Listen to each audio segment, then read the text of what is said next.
آج میں آپ لوگوں کو ایک واقعہ سنانے جا رہا ہوں۔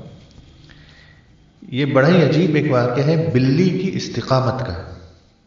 یعنی اگر ہم اس واقعے سے میں سمجھتا ہوں کہ اگر ہم کچھ سیکھنا چاہیں تو بہت کچھ ہمیں اس واقعے سے سیکھنے کو مل سکتا ہے۔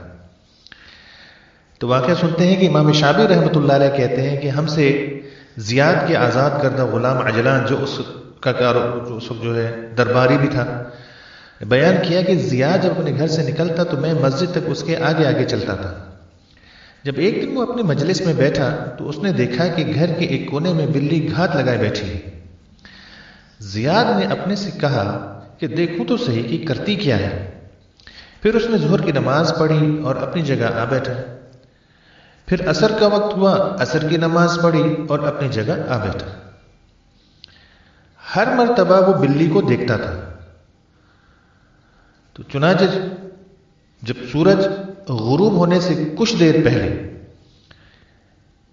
اس نے یہ دیکھا کہ ایک طرف سے ایک چوہا نکلا تو بلی نے اس پر چھلانگ لگائی اور اس کو پکڑ لیا۔ یہ دیکھ کر زیاد نے کہا کہ من كانت له حاجة فليواطب عليها مواطبة الحر يظفر بها،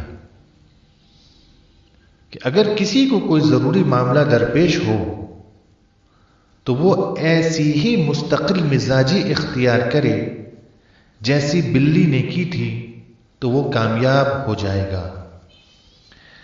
تو اگر ہم اس واقعے سے کچھ سیکھنا چاہیں تو بہت کچھ ہمیں اس میں اشارے مل سکتے ہیں، ہنٹس مل سکتے ہیں۔ اللہ تعالی ہمیں دین پر استقامت نصیب فرمائے۔